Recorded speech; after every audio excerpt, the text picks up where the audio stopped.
Welcome to the High Contrast Podcast. I'm Eric. I'm Will. Nope, I thought I would remember the thing that I forgot, like right when I hit record. It forces you to remember, but it didn't happen. No. Yeah.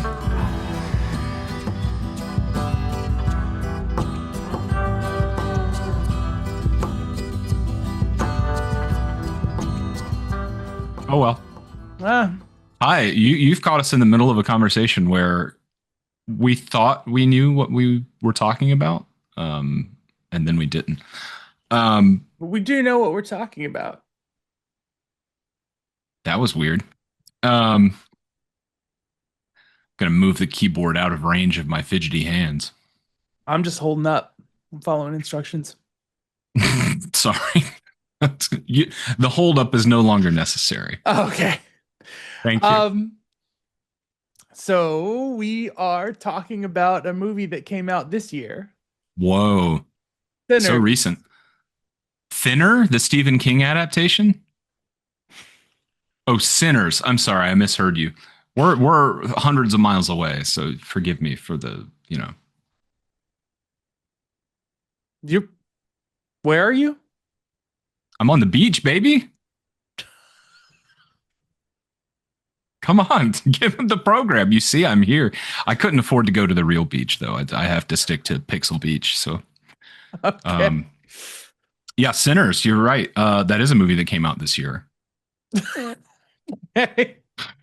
Um uh a movie that I was really hyped on and the world got really hyped on, and I told everyone to go see it because uh long story short, the movie needed to make a ton of money in theaters to be considered profitable to get more movies like it and for Ryan Coogler to keep having the career he's having. So I Hmm. was like championing that people go see it in theaters. And now we're gonna find out if that was worth it and if everyone enjoyed themselves or if people were mildly uh the movie was oversold a little bit. Um you heard it here first. This is the podcast where two white guys are going to talk about how Sinners is not. I was gonna say that. Are you ready for one person? I'm not gonna say this. Never mind. I was gonna reference our 23andMe results. I am 100% white. I was going to say, are you ready for one person who's 99.8% European and another person who is 100% European to talk about Sinners? We're Um, hanging it on a lampshade. We did it, folks. I thought about inviting Carrington or an old friend of mine, GQ, to talk about this movie, but I didn't have the foresight to ask them before when we decided that this was the Hmm. topic. So I felt like at this point, like saying, "Hey, do you want to be on a podcast? We're talking about sinners, and I need you for some reason," would just come off in like poor You know, taste. no particular reason or anything. Um, Why the is do you think painful it's thing is important? I am genuinely curious about those two people's specific opinions on the movie, but Yeah. Well, I think that's that's what we're here to talk about, isn't it? mm, To discuss spaces. yeah, And when people are excluded from spaces and they make their own space, suddenly people want to be in their space too. this is one of those movies where I don't care about the critic's opinion. Well, we're gonna break down it anyways, but by and large, your standard like entrenched in watching movies all the time film buff. I am the least interested in their opinion of the movie, like as a movie, and I'm so much more interested in the layperson's opinion and how that reflects on them for Sinners. So I'm going to be reading a lot more of the audience reviews Hmm. than the critics reviews when we go through critics critique. I guess we're done here. we, Yeah, I don't I care don't about the care. critics. Critics reviews. The end. What are you doing at Skittles with Henry? That's fine. We're done. No, I agree completely. I think we talked about this the last time we spoke, but like the fact that in the Academy Awards they had to publicly announce a new rule that people voting in the movies had to watch the movies. Mhm. My opinion of the Academy and critics at large has been tarnished. So, Mm. you know. Yeah. Well, um, Sinners Mhm. is the fifth movie by Ryan Coogler. I can never remember if I'm forgetting one. There's Fruitvale Station, Creed, Black Panther 2, and I think this.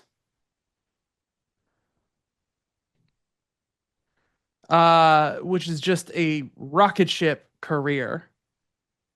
Oh, absolutely. Yeah, he's like a producer on movies like Judas and the Black Messiah and Creed 3. But Hmm. yeah, five movies since 2013. And every movie he's made is, I think, significantly successful in its category. Even his probably least successful movie, Black Panther 2, is still wildly better than it has any right to be, given that it is in this era of like phase four Marvel movies that are clustered together trying to set up and to tent like a million other projects, and they shoved Ironheart and Namor and everything, and decided to make the whole thing this like hefty processing of the passing of Chadwick Boseman, and she just like somehow made that movie work. It is a monster. It's like 2 hours and 30 minutes, but Oof. it is good. And most of his movies are great. And Sinners is great. And I we finished the movie and my wife was like, that was really good. I don't know if I'm on my own here, but like that was really good. Like that is one of the better movies that I've seen in quite a long time. And I guess I'm paraphrasing, but in a nutshell, she was kind of like, is it safe to say that I love this movie like a lot out of like the last decade? And I was like, well, I think so. I mean, it is interesting because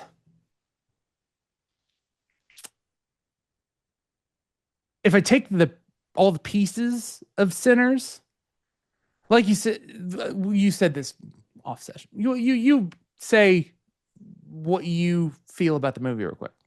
Oh, okay. I really liked it. Cool.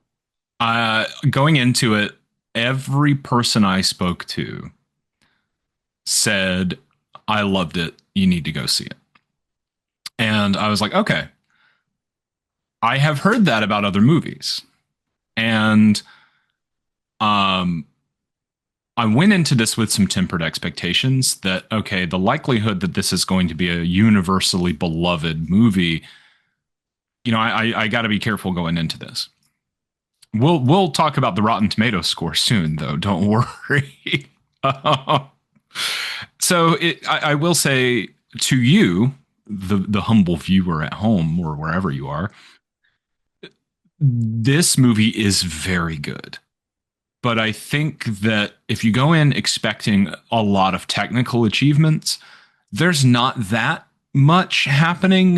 There are a couple of things that I don't recall experiencing in a movie that we can talk about, but for the most part, it is a well-made movie.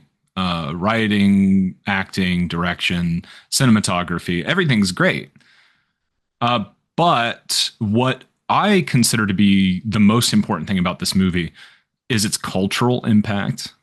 And, I'm sure I'm not the only person saying that, but to me, this is a movie about a marginalized group that is important for people outside of that marginalized group to see. Um, in this case, it's about the Black community, especially in the South during the Jim Crow era. In a movie, I would readily compare it to is Barbie. Barbie to me is also a extremely culturally relevant film about women and how women experience life versus how men experience life. So I think both of these movies are important. I was about to say, which movie would I rather like watch again? And to be honest, it's a totally different vibe. I would watch both of them again in a heartbeat. I really liked Barbie, and I really like Sinners. All of that to say, there is a scene in Sinners that moved me to tears, and I had never seen anything like that. Three So, guesses which one? right, yeah. If you've seen the movie, you probably know. And if you haven't seen the movie, I can't even begin to explain it to you. Uh, Music transcends time. That's the way I've been explaining Yeah, it to try to I pique think people's interest. I interpreted it a little differently. I interpreted it as, I think that's correct, but I interpreted it as like when you're making your own art, you have to not honor the people that came before you, but be aware that what you're making is influenced by all of the people that came before you, and that anything that comes after you have to be respectful of because it's still art, and your art influence future art. But Yeah, also, there's like a um, place in history, and you have to acknowledge a part of that history that you like wherever you land in that timeline. Yeah. yeah. But I agree that you're right, that music transcends time, but I would expand it into any art. Yeah, Um, when I say music transcends time, I just mean that is the best way I know how to physically describe what's happening. oh yeah, Uh, I'm you know, not I'm not going to name names, but somebody compared it to Baz Luhrmann's Great Gatsby, and I was ready to throw hands. I was like, no, no, how dare you? The Great Gatsby is the only time I've been in a movie theater and I thought about getting up and walking out. It gets way better after all that, but hey, Boz, I know you're a fan of the show and you're watching. When you put contemporary music in a period piece, it doesn't make the movie feel timeless. It makes the movie feel dated. I because understand. I understand the comparison that was made between Sinners and Great Gatsby, but to me, Sinners does something completely different and unique. see, I love that Great Gatsby movie, and I don't think Sinners and the Great Gatsby are anything alike. Just because contemporary music is played in the movie and it's a period piece doesn't mean that those serve the same Well, function or have right, any absolutely. And, like. and the biggest difference to me is that The Great Gatsby, it's just straight up songs from later in history, and Yeah, they're just playing them. In Sinners, it's not a particular song that you know. It is just yeah, music. yeah, and And we're uh we're teetering on the edge of spoilers for this movie. the conceit of the Great Gatsby is that what you're hearing is not really happening. Mm-hmm. It is the as told to you by the narrator interpretation of what the wildness and freedom of that era would feel like Right. in to a modern day audience. Like Right. instead of playing It- flapper music, they wanted you to feel the irreverence that the people would have. right. This is actually more diegetic. I would lean closer to saying that this is I was gonna say, is the music in Sinners diegetic? What do you think? I I want to say that we are watching the subjective interpretation of a group of people, but I feel like it's real to them. I feel like we're touching at something that you can't put into words. And Right. I feel like I just feel like it's different than just being like, like, well, the equivalent for you would be if I played Well, right.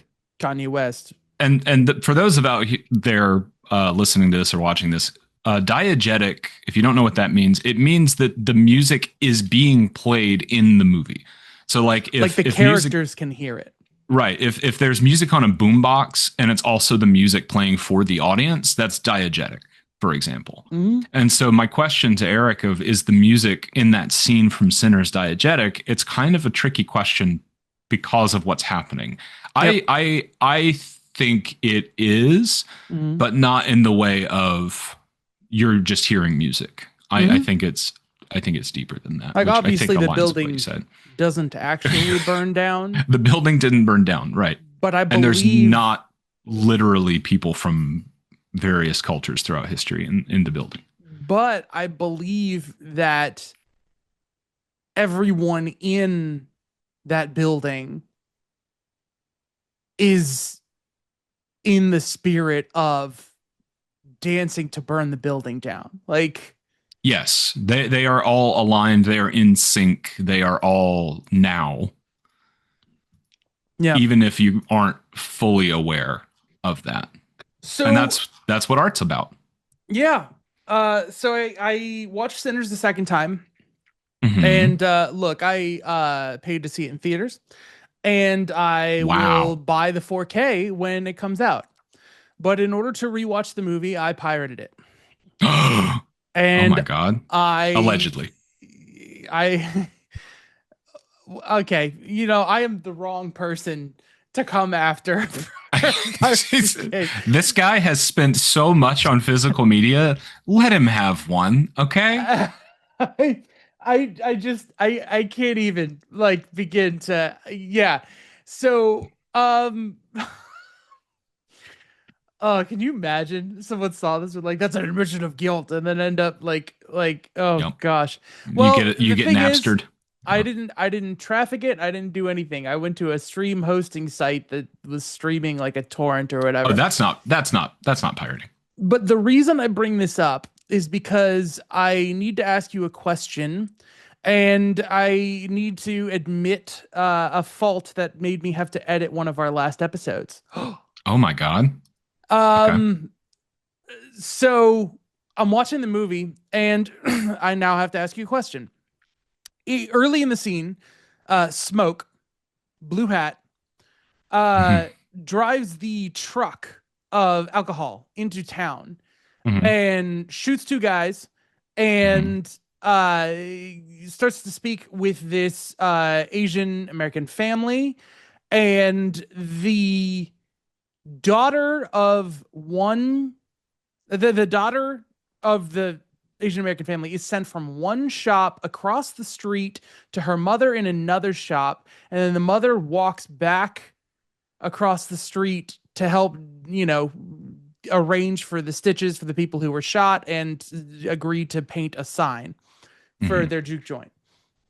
Now, do you remember that scene? Yeah. How was it shot? How do you what is going on in that scene? I'm not sure I understand. Um, we physically follow. Is that what you're referring to? So the camera stays on the girl as she leaves the shop, and then the camera transitions to the mom as she comes back the other way. And it's And one take, right? that's how it's meant to appear. Okay. Okay. Somebody decided to like edit there are little 5-10 second clips cut out here and there of the version that I watched, but one of the most significant and infuriating things that I saw is they took this scene and they took the scene where Stack and Sammy are going to meet Delroy Lindo and they intercut these.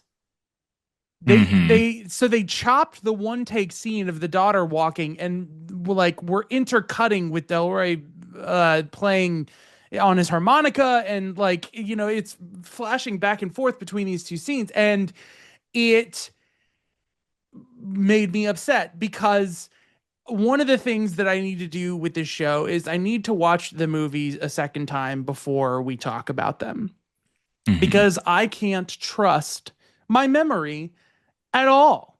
And to the point that it becomes very important. Like in The Substance, when I completely fabricate a scene that didn't exist and then talk about it as if it did Did you? exist. I don't I remember did. that. The scene where she is wearing the red dress and is putting makeup on in order She to keeps go going on the back to the date. mirror. She keeps going back to the mirror, right? And she gradually gets more frustrated until she snaps and she doesn't go on the date. Yes. Right? This was recorded. I still have the recording and can show you. My brain decided to create a fake scene where I told you this to your face. I don't remember a fake scene. Go on. Okay. She remember that she goes to the mirror wearing the red and all that, but then she sees the poster outside of the Pump It Up thing Yeah, the billboard. and goes and dresses in blue clothing to cover up more and wipes off some of her makeup and tries to leave again. Okay. That didn't Y- happen. Yeah. I feel like I I feel can like still that's picture the coat, the blue velvet coat that doesn't exist, and the scarf that she wrapped around her neck. I can still picture a scene that just doesn't exist. so you had a vivid hallucination while watching the substance. I think that there is another scene later where, she sees the billboard and she decides to take some sort of action, but I don't know. I don't No, remember. man. I'm sorry. I'm Not. sorry that I kept that thinking I got a scene confused with another scene, but rewatching that movie, I'm just like, my heart is sinking. And then, like, as soon as the movie was done, I went in and I found the clip where I talked about it. And the point, the point that we make there is still valid. I didn't Mhm. completely misunderstand, the purpose of what's going on, but I just had to clip the bit where I talk about something that doesn't exist. Um, So I've got a great editing note that would be a pain to put in, but I would love to do it if at some mm, point in the future you wanted to do it. And that is, as soon as you start, you breathe in and you start, freeze, make it black and white, and then a voiceover as we slowly push in on your face of, "Hey, Will here." Eric proceeds to make up a scene from the substance in extreme detail. I didn't notice. You know, yeah. I, sorry. See, That's first, okay. first you describe the scene accurately, and then I go, no. Oh, but wait, there was this other thing that I made up. You know what I So think that now, means? now I'm petrified, especially when I watch a movie and I'm like, hold on, what's Now you happening here is is the not what I person saw who in theaters. is the person that pirated this gaslighting me right now. Did I did I watch that? You are remembering correctly. The Okay. little girl, there is one shot where she goes across the street to the mom. The camera then focuses on the mom and she walks back across the street. Yes, it is not cut with the scene with Delroy Lindo, Delta Slim. And here's the thing, that's important It's because important. both of those scenes are how you establish the authenticity of the world that they're in, because they're not just in the backwoods where they build small sets like the juke joint and things like that in like Mm-hmm. grassland and whatnot. They are in the 1930s or early It's 40s, 20s, 30s, 20s or 30s, I think. 20s or 30s. Yeah, I'm gonna say 30s. It is 1932. I'm making it up. Okay, okay. No, 32. Okay. So I was a baby. Um, that one take shot takes the establishment of building an entire town, populating it with extras, having all the characters hit their marks, and creating a lived-in real world for a brief second. It's exactly like the first shot of Smoke and Stack where they trade a cigarette back and forth to one another. mm, It is like almost Stanley Kubrick like. It's a shot that is so important in the fact that you see nothing and wouldn't understand the relevance without looking for it. But that passing of that cigarette establishes that they're not just one actor on two different shots cut across back and forth to each other, that they are two people existing side by side that can interact with one another. yeah. But It's by the way, that is done so well throughout the movie. There's two Michael B. Jordans.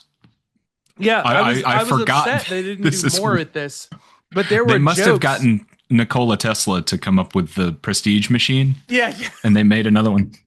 Um, uh, what's his name? The guy who played Tesla. Oh, David Bowie. David Bowie. Yes, thank you, David Bowie. Nikola Tesla created his cloning machine. Yeah. So, But there's a theory that actually Andy Serkis was Nikola Tesla, and you have this fake guy doing everything oh, because of how curious and intelligent Andy Serkis's character was, and like giving tips to Tesla throughout. Like it's an interesting theory. hmm, To bring this back to Sinners, though, time there's for a another rewatch. interesting right. Well, this I do need to rewatch Sinners, if nothing else, to verify this is that Smoke can't roll his own cigarettes. He certainly can't in the end. And that's what I thought is like he just went through a lot. And Yeah. he's like, ugh. But you mentioned Stack handing him the already rolled cigarette. Mm. And people have said it's because throughout the movie, Smoke can't roll his own cigarettes. And I was like, I don't remember that. I'm going to have to go back and watch that. That's interesting. Yeah. They were doing this thing early on in the press junket talking about Michael A. Jordan and Michael B. Jordan being starred in the movie. And I was like really hoping they would be credited like Smoke and Stack as That's Michael A. funny. Jordan, Michael B. Jordan, but no. And we went to the theater to Michael C. Jordan. I'm so sorry. I am so sorry. Yeah. I I only have I was gonna speak so holding on that shot, all the little genius things. You Mhm. point out that this movie doesn't necessarily do anything groundbreaking, and I gotta say, I I only think that's because it stands on the shoulders of everything groundbreaking, and like it's interesting. I every once in a while a movie comes along that I talk about how this movie would be so much better if it wasn't for our glut of blockbusters, like our spoiled like tirade of things. Mhm. Ryan Coogler shooting this in IMAX, still the only two people I know to work like this are Christopher Nolan and now Ryan Coogler. Mhm. With Ryan Coogler consulting from Christopher Nolan, like it's it is an incredibly rare thing. And I'm really excited that the actual aspect ratio, so we can see what the whole picture is supposed to be, is going to be on the 4K. Yeah. But um, yeah, pulling off some of the sequences they pull off and making the world feel real and lived in, and everything that they achieve in Michael B. Jordan's two performances, and the incredible talent that they had cast, especially with Miles Catton as Sammy and Jack O'Connell as Remick.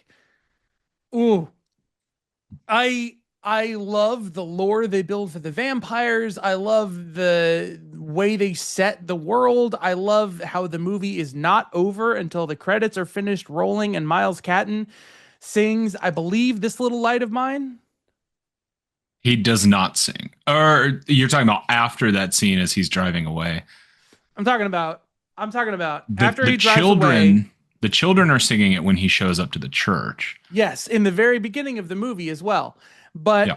as you watch this movie, the movie continues to play scenes of Sammy as an adult into the 90s. So spoiler, And by the way.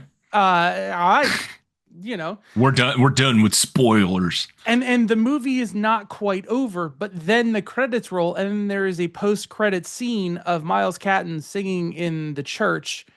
And I believe, unless I'm making this up, he's singing This Little Light of Mine, which bookends the movie.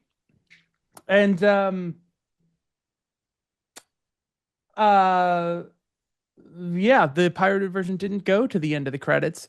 In fact, they chopped the credits out of the scenes of older Sammy uh so that it would all play as one thing. So whoever this guy was, I got to say I couldn't help thinking of Seinfeld.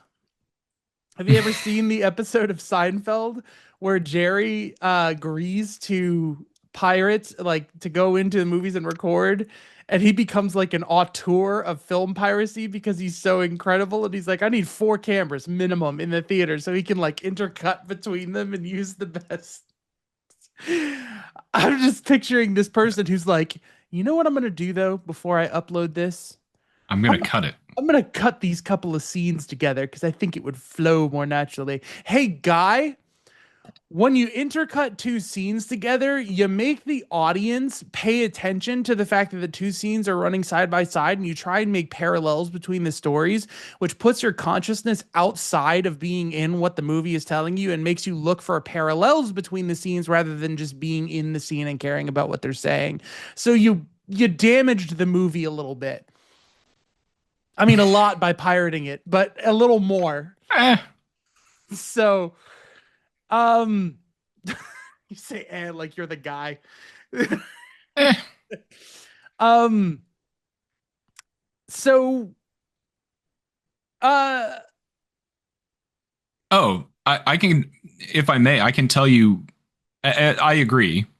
Before I go on, I think that it does utilize a ton of other technical achievements and uses them so well, but it just doesn't innovate so much. But that's totally fine. Except I don't remember the last time I experienced this being done so well. And there's at least a couple of scenes where people are talking, there's dialogue, and there's no music. There is, but there's other audio behind the scene of what they're describing. So Delta Slim, Delroy Lindo, they pick him up from the train station. They're going to pick up cornbread, and he's describing an awful racist event that happened to him. And while he's telling it, you can hear the action of what's happening behind the scenes. And I think that there's another scene. I think it's the one with Wunmi Mosaku, when she and Smoke meet at her house. I think that's another scene where this happens, and it was very moving. I thought like being able to hear that at the level and frequency and everything, whatever they did, because other movies have done stuff like that, but this is the first time that I feel like it really had an emotional impact. And maybe we talked about the scene, the barn burner. By the way, if you haven't seen Sinners and you want a little taste, if you listen to the soundtrack and you listen to "I Lied to You" from the soundtrack, you'll get an idea of sort of what we're talking about. Yep. But not really, because you have to see it too. And if you listen to Rocky Road to Dublin, you'll understand why I felt gutted and like I was on the wrong side of history. Because hunt the hare, return down the rocky road and all the way to Dublin, whack the Yeah, because ever since I've been singing they played that song in 2009 in the Guy Ritchie Sherlock Holmes, oh yeah, I've had that song like on every Apple list or whatever. yeah. Like, and I just listened to it a lot.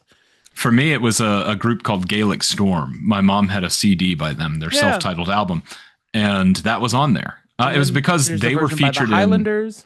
They were featured in Titanic, I think, Gaelic Storm. And so then my mom got the CD with all their songs, and Rocky Road to Dublin was one of those. But yes, that was interesting. But what I was going to say, one of the baddies, but no, yeah.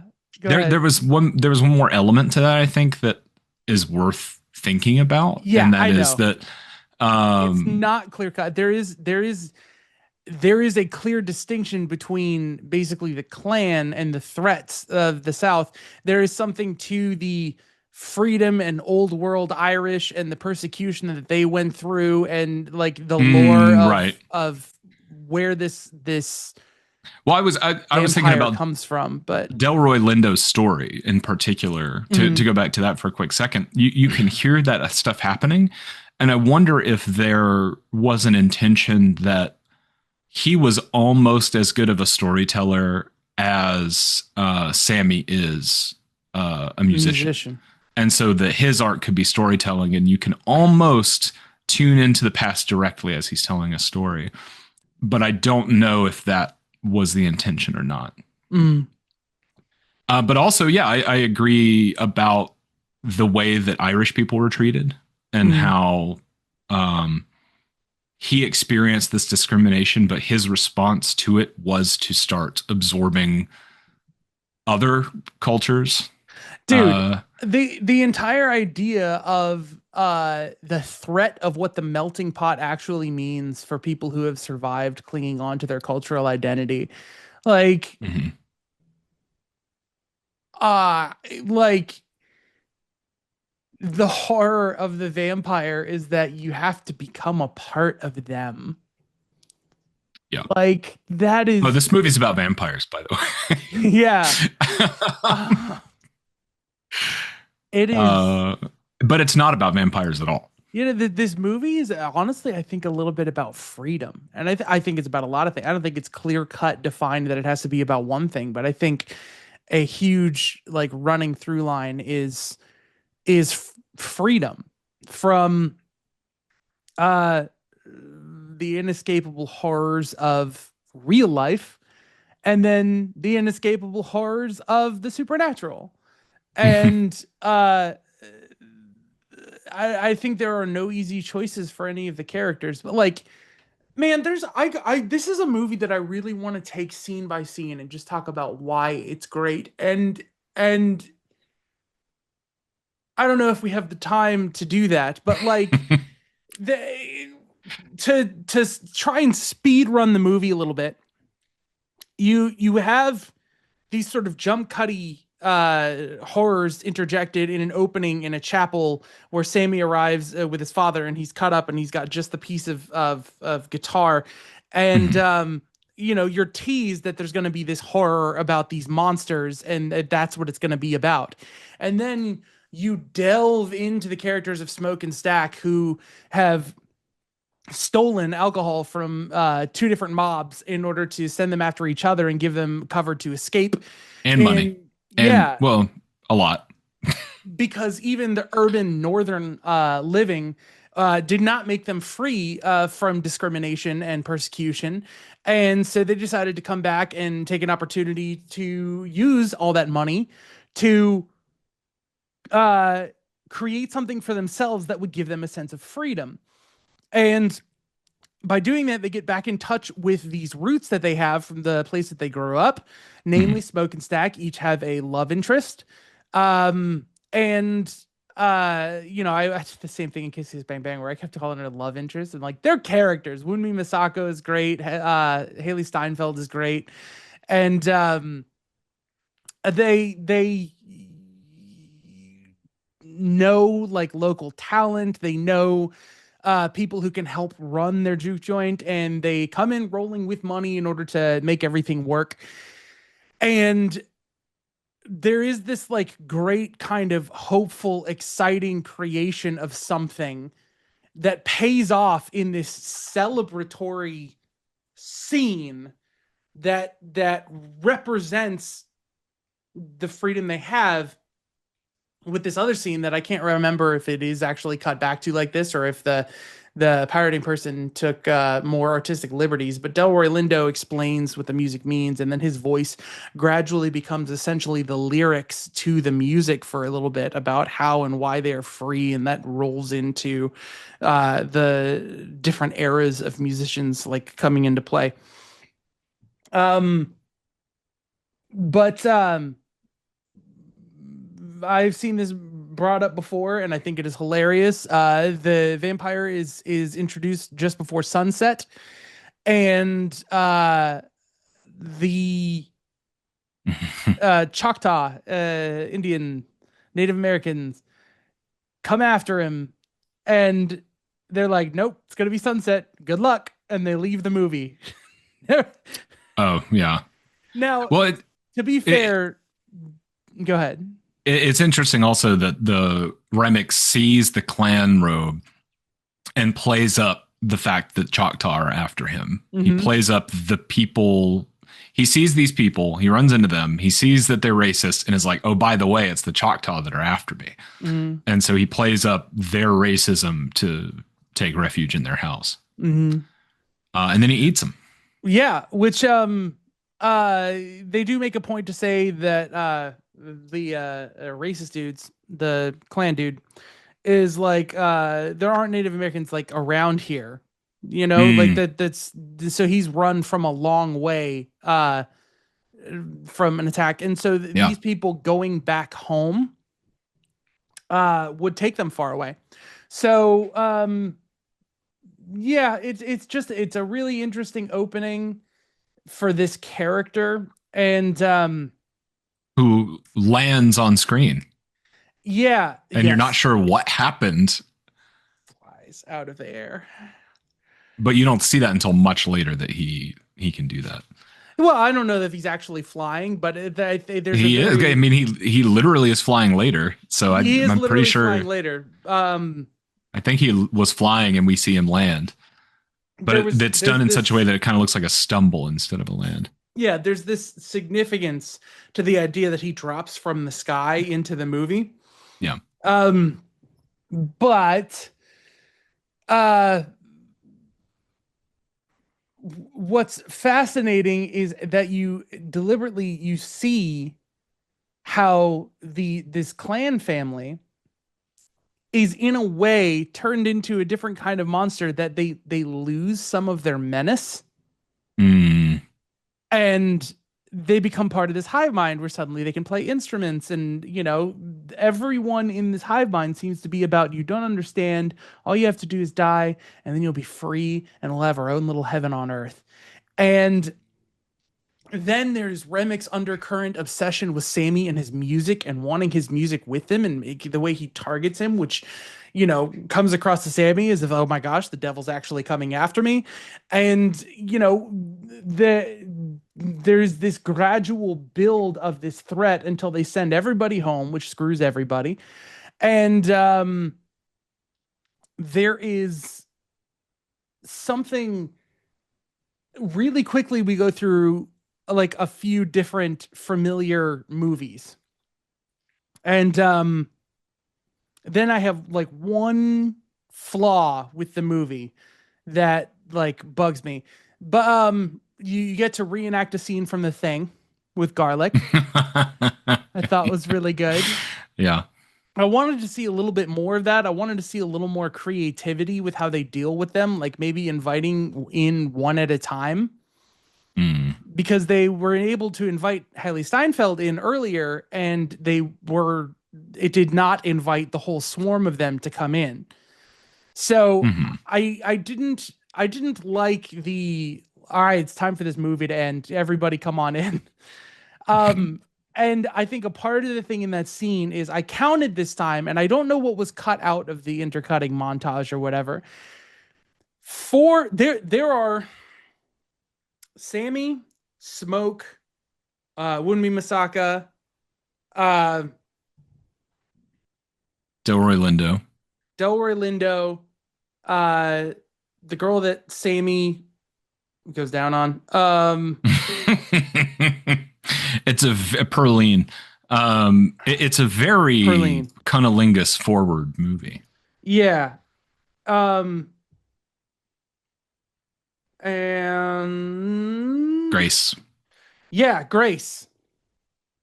There's six surviving Ah, characters. ah, ah, ah, ah. Okay? I thought we were doing a vampire thing. Yeah. Okay. I counted 4 people die from vampire bites when all of them storm in. And Mm-hmm. after those 4 people die,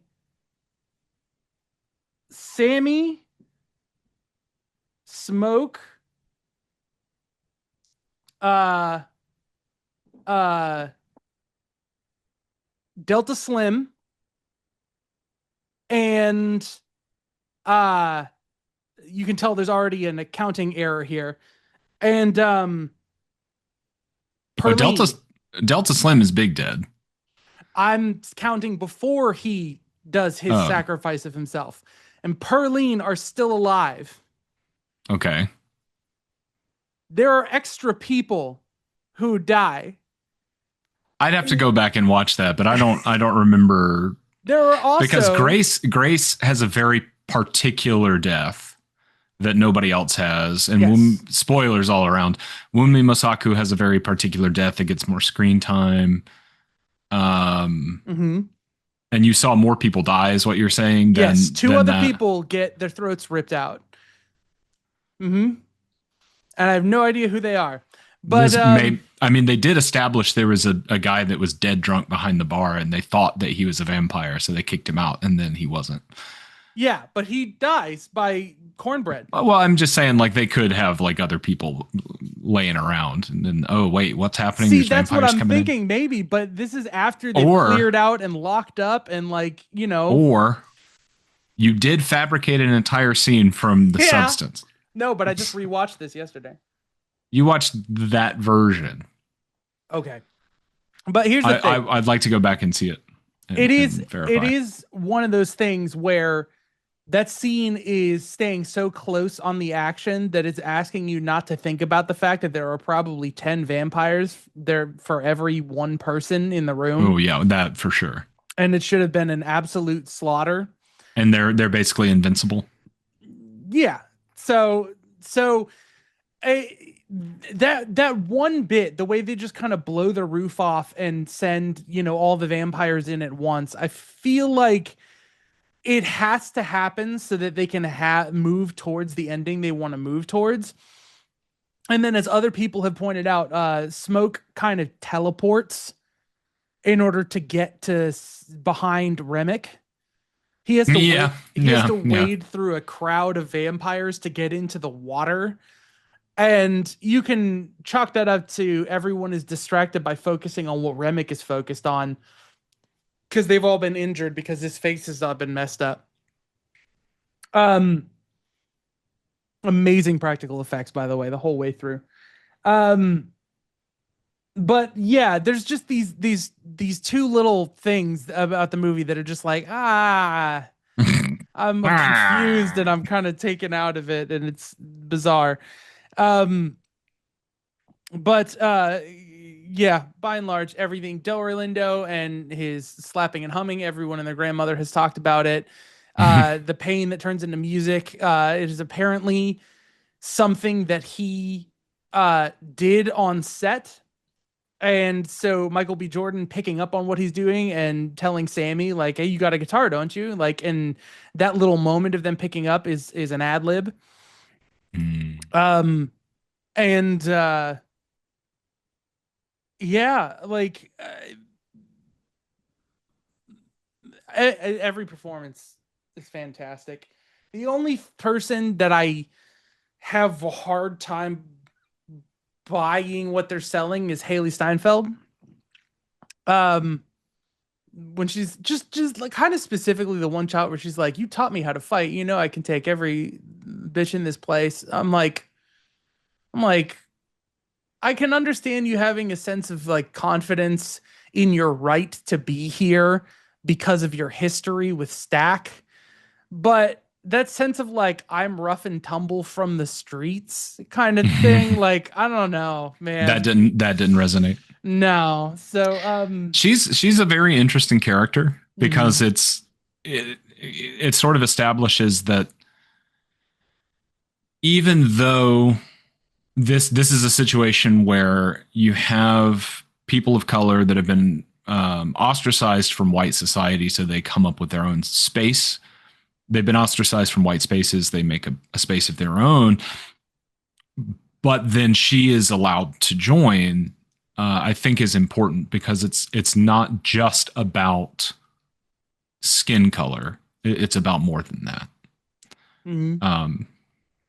And because Annie Wunmi Mosaku says she's in here because she's family. Yep. I think that's pretty important. Well, I was hoping we could all be family for a night. Like, oh gosh. Gross. Yeah. No thanks. I think it's interesting that they play their song. They say, we're musicians too, and they play their Pour out song, and and clean.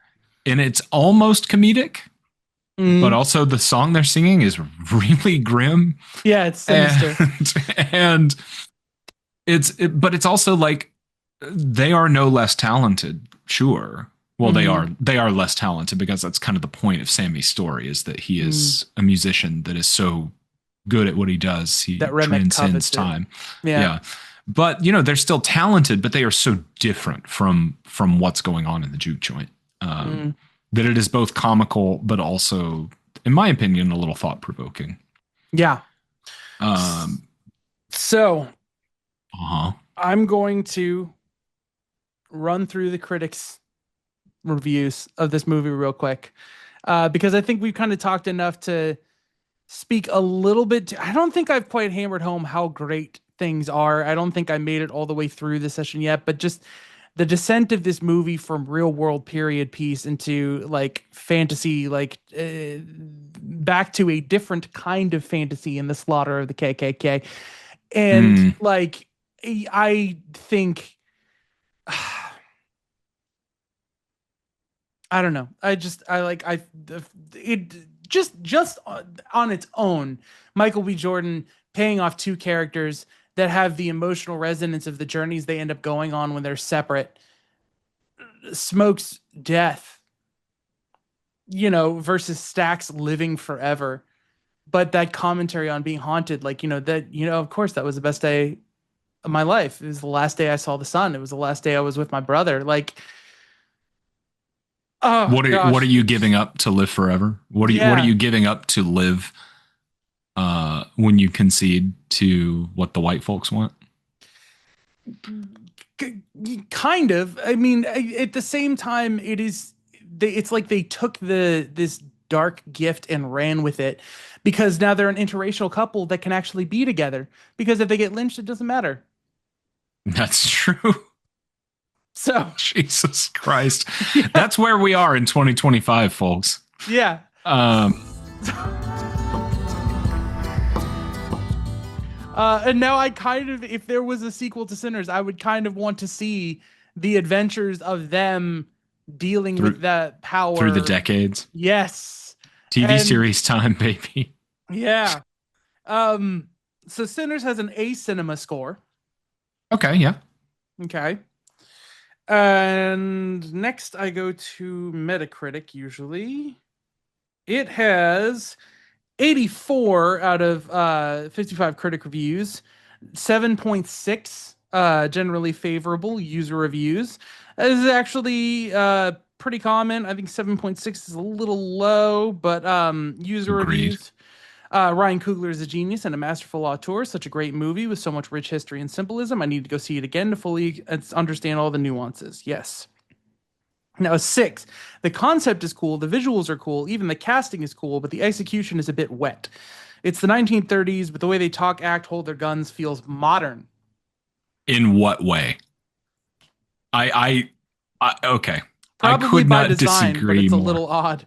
Holding your guns like Denzel in Training Day just doesn't feel right. Bro, what? When did that happen? There was I one time that he I was think holding a gun sideways, but I think they might be projecting here. yeah. The pacing and build-up is great. You do actually get invested in quite early. Soon it becomes apparent the story that matters and not the characters, so it starts to feel shallow. Oh boy. Hardcore disagree. This is so character driven. Um, It starts to feel shallow because I never bothered to go to the deep end of the pool. Haley Steinfeld is really comfortable in a more serious role. Isn't she known for True Grit? Isn't that like the Oh my gosh, that was her. I you're so right. She's a little girl, right? yeah. Overall, Wow. overall, the film wants to do a lot of things, have a cool story, juggle cool visuals, but it ends up being this half-assed Tarantino-esque fantasy just with less time and story. See, no. See, Yeah, no. there weren't nearly enough feet in that movie to make it a Tarantino No. movie. It was all right. I think this movie's highly overrated. I will add it's entertaining throughout and keep you engaged and love the music. Copy and paste from far better movies, most notably Dusk Till Dawn. Oh, yeah, of course.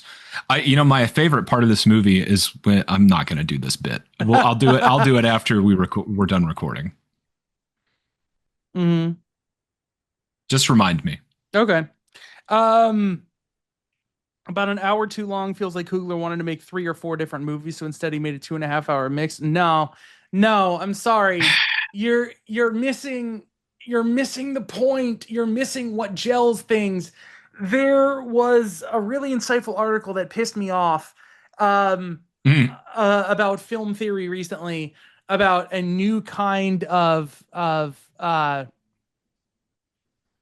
not like cinema verite, but a new kind of like movies have to be about something and they have to wear what they're about on their sleeves and they Mm. have to be like one note. And they called out The Substance and a couple other movies as you know, like Barbie, as you know, being movies that like have to be so much about what they're about that it kind of like doesn't trust that art to be open to interpretation by other people and have its own things.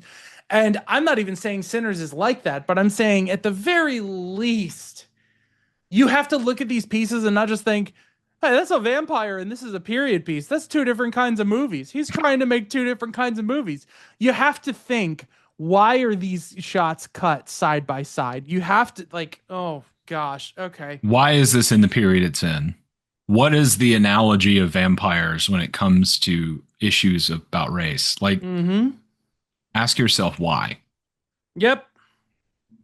Yeah, you know, it's funny. It's almost as if reviewing movies is revealing your own thoughts and feelings more than it's revealing how good a movie is.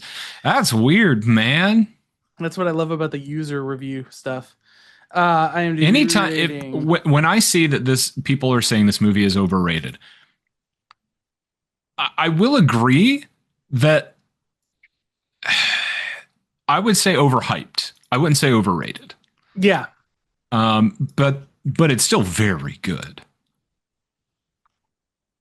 I would still say incredible, but it would again take me to go piece by piece, like through each of the scenes to explain this is why this is genius put together the way that it is because of what it establishes about race and characters in that time and what you know about that character and why they do this later.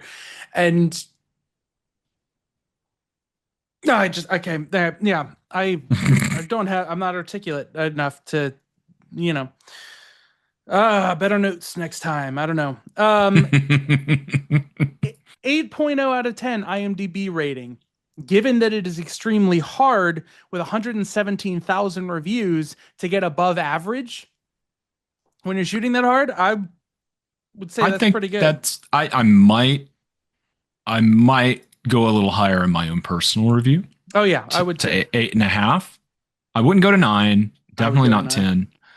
Um, I can't go to 10 just because again, there's just like a little bit of I want the movie to happen, so I need to make a couple of convenient things happen in order to make it happen. Like, yeah. you know, yeah. I'll also say to the criticism of the movie, it's so long. I would be hard. Okay, so two things. One, we watched The Godfather Saying a 2 two recently. hour movie is an hour too long. Are you freaking kidding me? Go Well, it ahead. is long. It is longer than that. It's 2 hours 17 minutes. But um, could you cut 15 minutes out of? Okay, hang on. Before I get there, sorry. We watched The Godfather 2 for the first time. Carrington had never seen it. Excellent movie. Not as good as Godfather 1, in my opinion.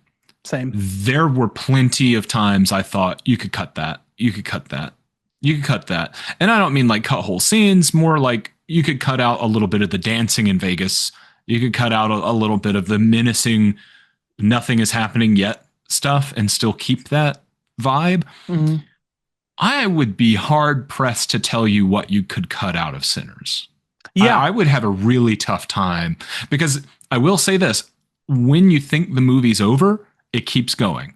And then Yeah. you think it's over and it keeps going a little longer, but it's all good and it's all important. And I would really not be able to tell you, yeah, you could cut out that scene with Sammy talking to Stack at the end. Or you could cut out the scene where Smoke gets his revenge on the KKK. Like, you For can't, example, I think, cut that. you can cut the Rocky Road to Dublin scene and the larger narrative is ineffective. But Right. you would miss the context of all of these turned patrons of the juke joint reveling and celebrating in this new cultural identity they've been absorbed into. Mm-hmm. You Right. would miss what makes them tempted and joyous. You'd miss Michael B. Jordan losing it and dancing in celebration with Remick. Like, Mm-hmm. you would lose something in what you remove. That Delroy Lindo scene where he tells his story and he hums and begins to like sing in grief was almost cut. Mm. And thank goodness it wasn't. Um Sinners, as Eric mentioned, has an 8.0 rating on IMDb. That's with 32,000, 27.2% of those being 8, 22.7%, 27,000 votes, a 9, 21% a 10. So like we're already up to 50%, 70% 8 or above votes, mhm. which is insane. Uh, 7 with 15% of the votes, and then 6, 1, 0.8, 0.6, and 2%. Mhm. So I can't see the reviews, but there's so many positive reviews on IMDb for it. And then we come to Rotten Tomatoes. So what is Rotten Tomatoes again? What does that percentage mean? That percentage means this percent of reviewers said that it was a fresh tomato rather than a rotten tomato. Okay. It does not tell you the actual average rating out of 10 or a rate out of 100 that they gave it.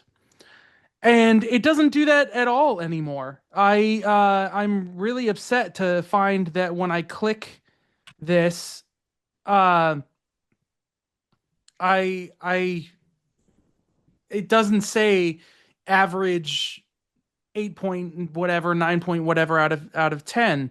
Yeah, it was removed in Um April apparently. yeah. Um it does tell the audiences though, which is what I am more interested in for this movie. Um because I think maybe it's not a technical achievement in doing something new, but it is a technical achievement in creating what it is trying to be. And I think it's so thematically rich and it's so well performed that like your average movie going like critic is going to review the movie positively as a movie. Hmm. It's the audience that is going to get into the weeds about their personal opinion, about their judgments of the subject matter. And it still has a 4.8 out of 5 rating on average Damn. from 96% of users. That's the And verified audience. The all audience is still 94%, 4.7 out of 10. and how many reviews are we talking? 25,000 plus. That's a lot of damage. Oh, sorry, that's a lot of reviews. Yeah. Yep, yep, yep. Uh, just an FYI, y'all, when it comes to Rotten Tomatoes, like anything above 90, I would consider to be pretty rare. Um, and Sinners has significantly higher than that. Not even Paddington 2 has its perfect 100% anymore, which is a shame. Some jerk somewhere was like, "Meh, I'm going to give it a negative review." Yeah, I just found that person and their review made me mad, so I had to look back up at you. I mean, I'm sure because it's such a contrarian take. Yeah, Jeffrey R. Average film, which could have been good. Bad effects. Oh, Excuse me? can you tell me which ones? Yeah, weak story that lacked depth. Mm-hmm. I'm gonna guess that this is okay. They're not Sorry. explaining why either, so I feel like this person is like, and then complete this is a complete sentence, okay? Plot holes and more. Oh yeah. Okay. Well, now I understand what they're talking about. Yeah, Now I get it. it is watchable but disjointed. Okay. They must Congrats have on watched the getting it version you made. pirated. Congrats, congrats on getting it made, but 90 million. Not sure where that was all spent. Oh my god. What? So, to quote a YouTube video from a long time ago that I'm never going to be able to find. Oh, here we go. Found the cherry. I found Uh the oh. Rosetta Stone. Hang on. I found the rosebud. Let me Next quote sentence. this. Okay, so you might not know anything. is what I wanted to Yeah. say. But go on. Okay. Uh, there certainly are a lot of sinners rating this film, though. Wah, wah. Really thought you did something there, didn't you, bud? The lies are endless, or maybe paid for, or maybe just friends of those who made it, Okay, okay, hang on, or hang in on, it. hang Take on. your pick. Okay. So 25,000 ratings on Rotten Tomatoes at 96%. Yeah. And with IMDb, it was 117,000 reviews at 8.0. Now, I don't have a whole lot of friends, but let's say I have like 5 friends I could convince to go rate a movie. Hmm. Now, let's say everyone in the cast and crew of this movie had 5 friends that they could go and convince to rate a movie. Is it over 150,000 people? They must just be friends of the people. Or people who made the movie. Uh, yeah, it's saying that people are sinners because they're lying that the movie is good. The lies are endless. I'm like, I'm sorry. Like, we've talked a little bit about some of the stuff that is impressive about this movie, but just one thing, just bad effects smacks to me of someone who doesn't understand how incredibly difficult it is to make Michael B. Jordan pass a cigarette to himself. Do you know that that's one guy that he And basically had to film this movie twice to make this? and the camera is moving. Like Oh yeah, yeah, yeah, yeah. it, mm. Well, that's bad effects. And like and where is the budget on screen? Are you kidding me? Like a Marvel movie is like 200 $300 million and it looks way worse than this. Like in terms of creating an entire Do period piece. you do you Oh know my why? gosh. I know you know, but do you know why people don't use practical effects anymore? Cuz they're able to exploit VFX artists for cheap labor. Well, yes. It's basically what it comes down to is cost. It's money. So anytime you see crummy CGI, that costs a lot less than practical effects. So that's one thing. Oh, you look like you're ready to say something. No plot. The cinematography wasn't good, and Oh, okay. the music felt silly, but the vampires were all right, I guess. Oh, okay. That's interesting. So the white people were fine. Tommy Sorry. Sorry. H. Excuse me, Tommy. Tommy, Tommy longtime H. fan of the show. I'm gonna need you to revisit this movie. Have I watched the same movie that everyone praised, or is it just another mediocre movie? Rating 6.1 out of 10. Yeah, if you don't engage with the art, then I'm sure. This was If an you were awful on movie. TikTok the whole time, it doesn't count. Uh, this was an awful movie. I can't believe people like this. It's a musical, extremely corny. Maybe I have bad taste. Lol, it sucked so bad. I know I'm reading only the negative ones when there's like a glut of positive ones. Right. Um, Good movie, but what is it lately? Everyone thinks they need to turn a film into a musical. Lol. Okay. Uh, If nothing else has made me upset, it's the fact that they're calling this a musical because that has songs in it. Come on. okay. I Stop reading that trash. I want to go on. I want to go on a rant. Let's do Letterboxd. Alternative titles: Blood and Sinners. Apparently, in somewhere overseas. Hmm. Interesting. 4.2 out of 5 stars. So, you know, like in the 80s out of Greater than 100. 80, yeah. Yeah. So it looks like Rotten Tomatoes may have overhyped it a bit, but on average, everyone else rates it just a little too low, which seems to be common with like genre horror movies. So I think people are doing what is to be expected. Yeah, here we go. First review. I love Letterboxd. Finally, they cast Michael A. Jordan in something. There it is. Yeah. Um, 4.5 stars. That one sequence, you'll know it when you see it. Magnum opus type scene, spirit awakening type scene, inspirational, Mm-hmm. foundational, monumental. Agree. Yes. Nobody's ready for how much talk there is about eating someone out in this movie. It's very cunnilingus forward is how I would Yeah. describe it. Hey, friends, talk to your partner. Oh, Do and what they want. it automatically loses 1% for that drooling scene. Also, a lot of drool in this movie. So, by the way, if you don't know, if you haven't seen this movie, the vampires, when they're ready to bite, they will start like slavering like a dog. Mm. And it is a lot of drool. Ew. So, Ew. um, here's my thing. Um, to the crowd that cries woke at every movie that comes out, because there were more than one review that I saw on Rotten Tomatoes and elsewhere. Um, if you decide to shut your brain off and decide to let fear mongering lies dictate the way that you view the world, then you're going to live in fear and you're going to live in disappointment and anger that is baseless at the world around you. And get over yourself.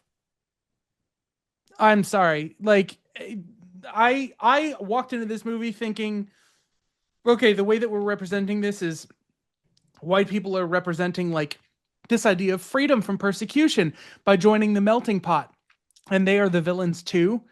But I thought about the movie, and I thought about the persecution of the Irish, and I thought about the cultural history of someone being like a first generation immigrant from Europe, someone who carries gold from their homeland in their pocket. And I thought about uh people trying to, you know, I just thought, and it you wasn't just hard. you just used your brain while you watched the movie or after you watched the movie. After I watched the movie, because I saw a piece of art and it moved me emotionally, and I tried to decide what those feelings were for myself, and I came to a conclusion about them.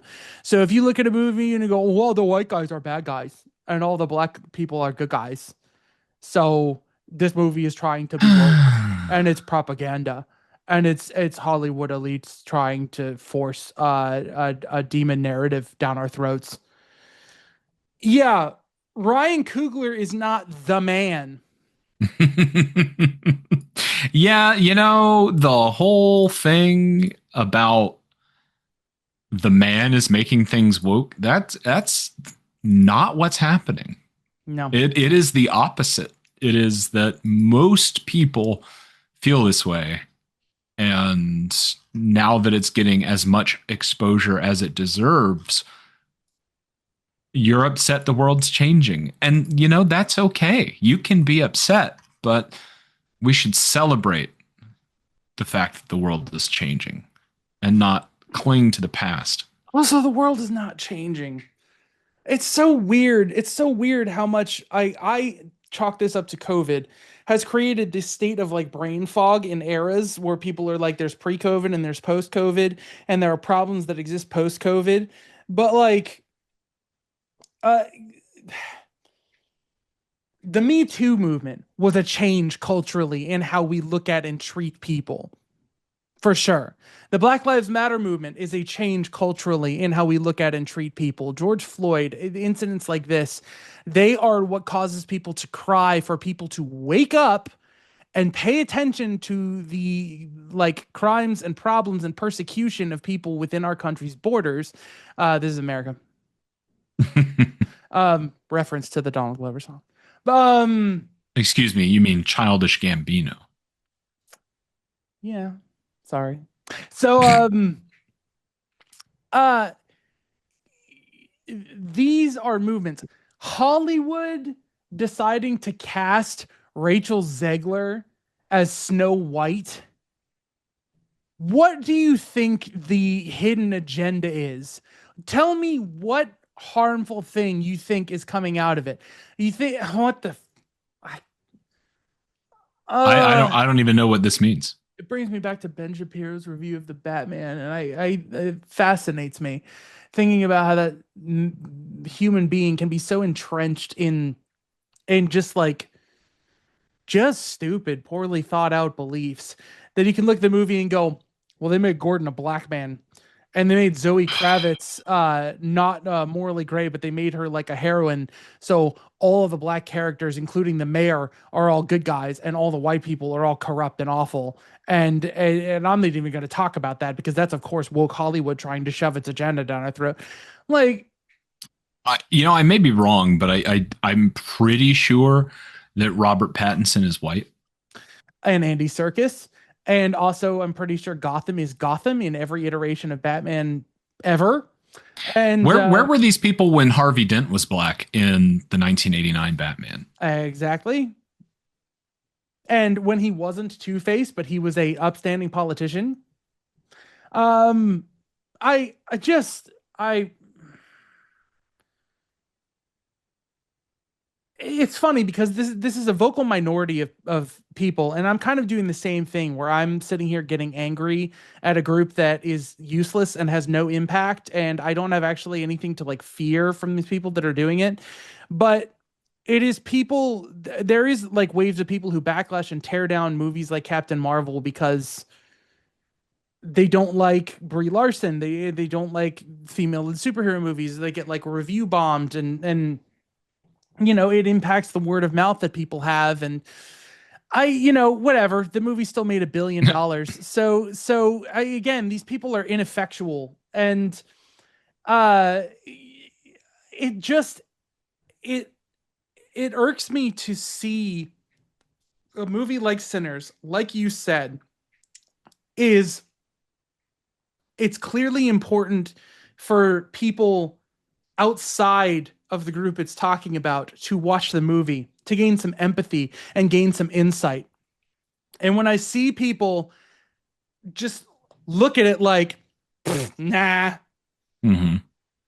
it's infuriating. It's like watching somebody eat glue. It's Gross. yeah, it's like that's not good for you. Stop. Like, Yeah, it's like a child. yeah, Just put that it's down. Put that down. I oh, okay. All right. My that rant is over. I I'm When's not the giving next any one? more energy to that. Um uh I got that for free. Hell yeah. And so did you, dear viewer. Um, I no, I agree with you. I will say to go back to the original statement of times are changing. What I mean is, not every movie is starring a straight white man, yeah.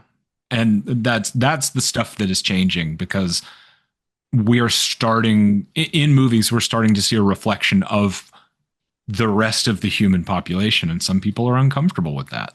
Because all Hmm. they've ever been exposed to. Part of me is upset and angry at people in this situation, but part of me pities them Hmm. because they've been trapped in an echo chamber where they get all their news on social media, and that news is delivered to them based on whatever they're going to interact with the most, which is usually stuff that generates outrage. And so that's how right wing media propagates on social media, is because it's interactable. And social media companies have a fiscal responsibility, to borrow the phrase from Fallout, a fiscal responsibility to keep that outrage going because that's how they make their money. And it sucks. Okay. Okay. Okay. Lay it on me. Top of the top of the box office. Let's talk about the cultural thing. Let's talk about superhero movies. Okay. Jesus. Must we? There are 36 MCU movies. 36. You have Shang-Chi, Black Panther, Black Panther 2, Captain America 4.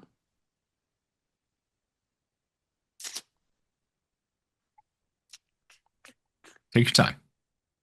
Trying to think There's is there's not many. Captain Marvel, The Marvels. Madam Web. That's not in the MCU, thankfully. Is it not? Oh, No, okay. I never watched it. good. No, that's a Along part with, of Spum. don't say spum. That's what it's called. What is it? Sony Spider. Pictures Universe of Marvel. Ugh. Yeah. Um terrible. Terrible name. So I'm at 6 out of 36. What percentage is 6 out of 36? Math. 6 over 36 equals X out of 100. Oh my gosh. Are you seriously? Dude, it's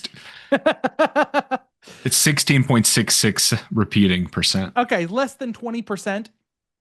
Yeah. Do people honestly think that less than 20% of the US is minorities? Right. No. And yet people are crying woke, woke, woke. The giant mega blockbuster train Is that Rihanna almost, song? yeah, almost the giant like machine of Hollywood has almost started to represent a close to proportionate percentage of how many minorities out of, like, if you took a sample polling of the population of the US, like we're still short on actually accurately representing how many like and you can count other things like WandaVision and Moon Knight, and if you get into the TV shows, but just in movies alone, I I people, oh, the Eternals. The Eternals is 7, so that cranks it up a little bit. Whoa. Still, we're getting close, but I'm pretty sure it's like a much higher percentage. Like it. Oh gosh. Okay. So um Feel better? Sinners is spectacular. Sinners is a movie that is going to stand the test of time and is going to be worth rewatching, because I think we're going to get a little something different out of it at different times that we watch it. I think this is a movie that um is I don't know.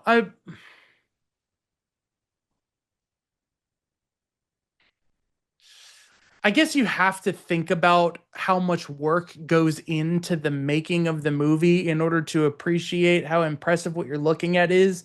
Because again, like the Stanley Kubrick thing, its goal is to create a world that you believe so much that you're not paying attention to it being fake. You're talking about like the layout of the hotel is impossible in The No, see, Shining. that you are supposed to notice. But Mm. I'm talking about how Barry Lyndon is shot entirely with natural lighting. Oh yeah, that kids, That makes the that's movie look incredibly criminally, hard. yeah, it makes the movie look incredibly boring. But it is a wondrous achievement in filmmaking.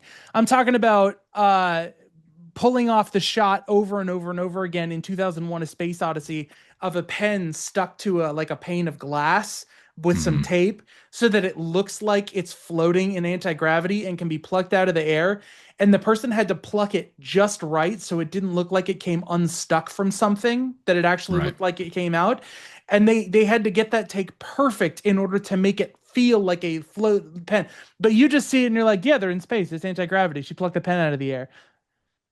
right. It's Like, easy to be aware of the intended effect mm, without consideration of how they got the intended effect. yeah, yep.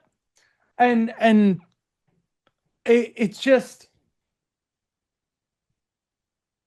this movie had an uphill struggle. It cost $90 million to make. It had to make somewhere in the vein of 200 to $300 million in order to turn a profit and to be seen as a success that warrants a continuation of the career. So I champion people going to see this in theaters, and I got like a few friends to go see it in theaters, and it won. It won its reviews. It won the day. It made back what it needs, and it deserves it, and I'm really glad about it. So. But are you ready for Hollywood to learn all the wrong lessons? Yeah, because I think this is going to be an interesting. I still say horror is gradually going to overcome the superhero movie in blockbusters. Yeah. And I think this is another step towards it. I think Terrifier 3 was a weird, creepy step towards it in the sense that it was like one of the like highest grossing movie not rated by the MPAA to be released in theaters. And um Nosferatu and Sinners and these movies that are managing to turn a profit are all becoming these like blockbuster horrors.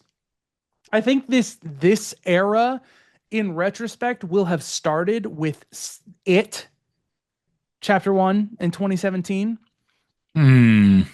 But yeah, I think we haven't quite had like we've had Sinners and there's always going to have been like good mega blockbuster horror movies that came out beforehand like Spider-Man or the X-Men is like Sinners and it. And I think we just haven't hit our MCU yet, where there is the franchise that defines, they tried to do it with The Conjuring. They tried to turn that into like a universe, like connecting the Nun and Annabelle and all that kind of stuff. Mhm. But it kind of fell flat. It didn't last, and now they're doing a fourth Conjuring movie that's supposed to like close out um their phase that they made of all the movies coming together. But it's gonna be like their Avengers movie or whatever. Mhm. Um, I I see it coming and I'm excited for it. But do you have any closing thoughts on Sinners? Go see it. Mhm. Go, go spend money to see it because I hate giving multi-billion-dollar corporations my money if I can help it. But if it's in the, I justify this as being a culturally important cause to pay to go see Sinners to make sure that no matter what you're doing, this is my Marxist soapbox for this episode. Companies only respond to the money you give them or do not give them. You don't want to see a particular movie get made anymore, do not go see that movie. There's a Yep. glut of superhero movies over the last few years, long after people care about superhero movies. It's because people still go to see them just in case it's better. It's not. Stop going to see them. Go see Sinners. Pay to go see Sinners. Um, Yeah. Now, what I will say when I said earlier about Hollywood learning the wrong lessons, someone is going to make a movie with a predominantly black cast, and it's going to flop, and they're going to blame somebody is going to blame the fact that they had a predominantly black cast. But that's not the problem. The problem is you saw Sinners, you decided that that was the takeaway, and you expect your movie to do well because of it. You need to be aware Sony execs and all the other execs. Hi, I know y'all watch the show too. I'm never going to drop that bit, by the way. I know you're a fan of the show. Learn the right lessons I like that because you're. bit. So. Thanks. You're you need to watch this movie and understand that it's the work and the passion that went into it that made it a movie worth seeing. And it is the care to shoot something on film, shoot something on 70 millimeter. And it's the care to create a world that feels lived in and real. It's the care to actually put your money behind someone with a vision who turns it into a passionate project. It's true. Feel like that sentiment has been spoken so many times. Couldn't hurt to say it once or So many twice more. times. Yeah. So all right. Well then what has Skittles O'Henry been up to? Usually just chatting streams in the morning. Not playing a lot of games on stream lately. Trying to think of what I've been playing off stream. Oh, it turns out that PSN added a bunch of stuff to the classics catalog. And so I've actually been playing Time Splitters Cool. and the Medieval series, which is medieval with an EVIL, because it's about like demons or whatever. Hmm. I've been playing old games. I started playing the Prince of Persia that came out last year, and I just couldn't. It didn't grab me. I played through and beat Cult of the Lamb pretty quickly, and I liked it. I really need a new roguelike to scratch the itch. But I don't have one. So comment on this video if you've got a roguelike that I should play.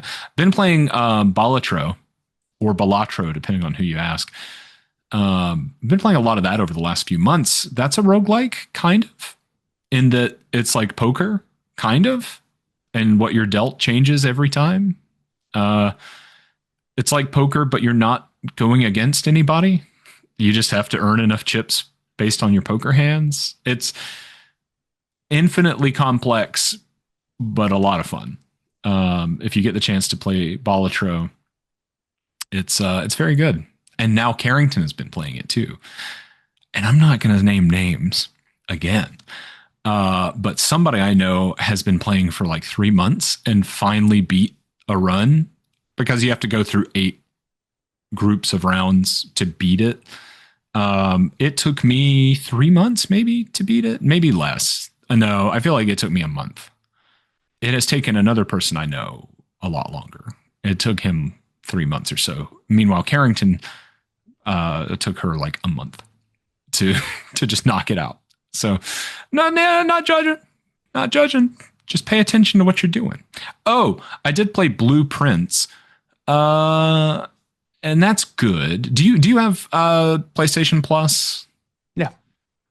So it's part of the catalog. It just came out. If you want to play a first person house building roguelike, it's interesting. There's a lot of interesting puzzles throughout the house, and there's a lot of interesting rooms you can decide to lay down. It's like, do you remember Betrayal on the House on the Hill? Yeah. You lay down the tiles, but as soon as the haunt begins, you stop laying down tiles. Mm. And the layout of the house is different every time based on the tiles you have.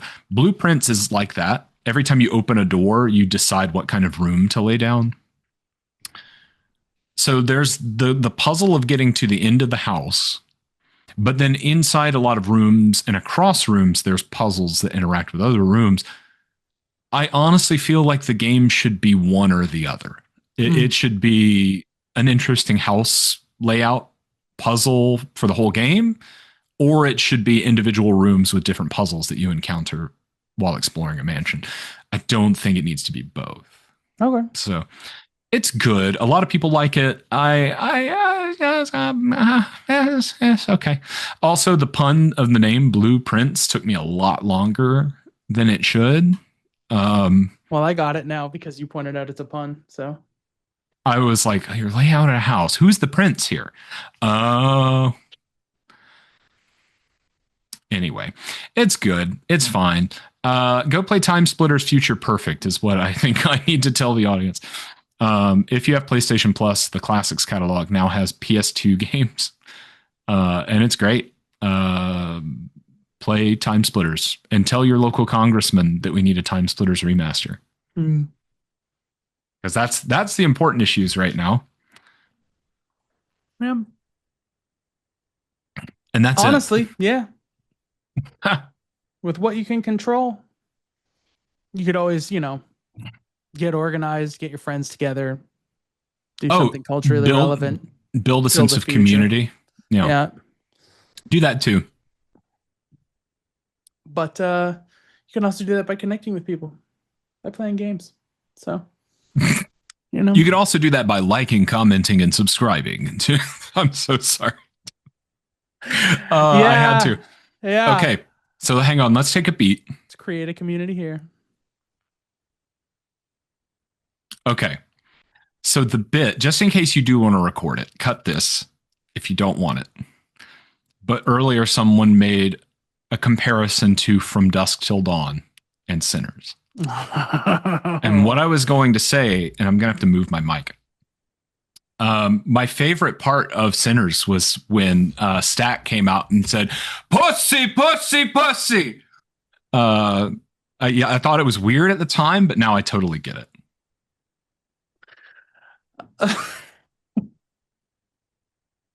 Oh gosh. Oh, hey, there were vampires in it, and it was a twist, so it's the same. So it's the same movie. Yeah.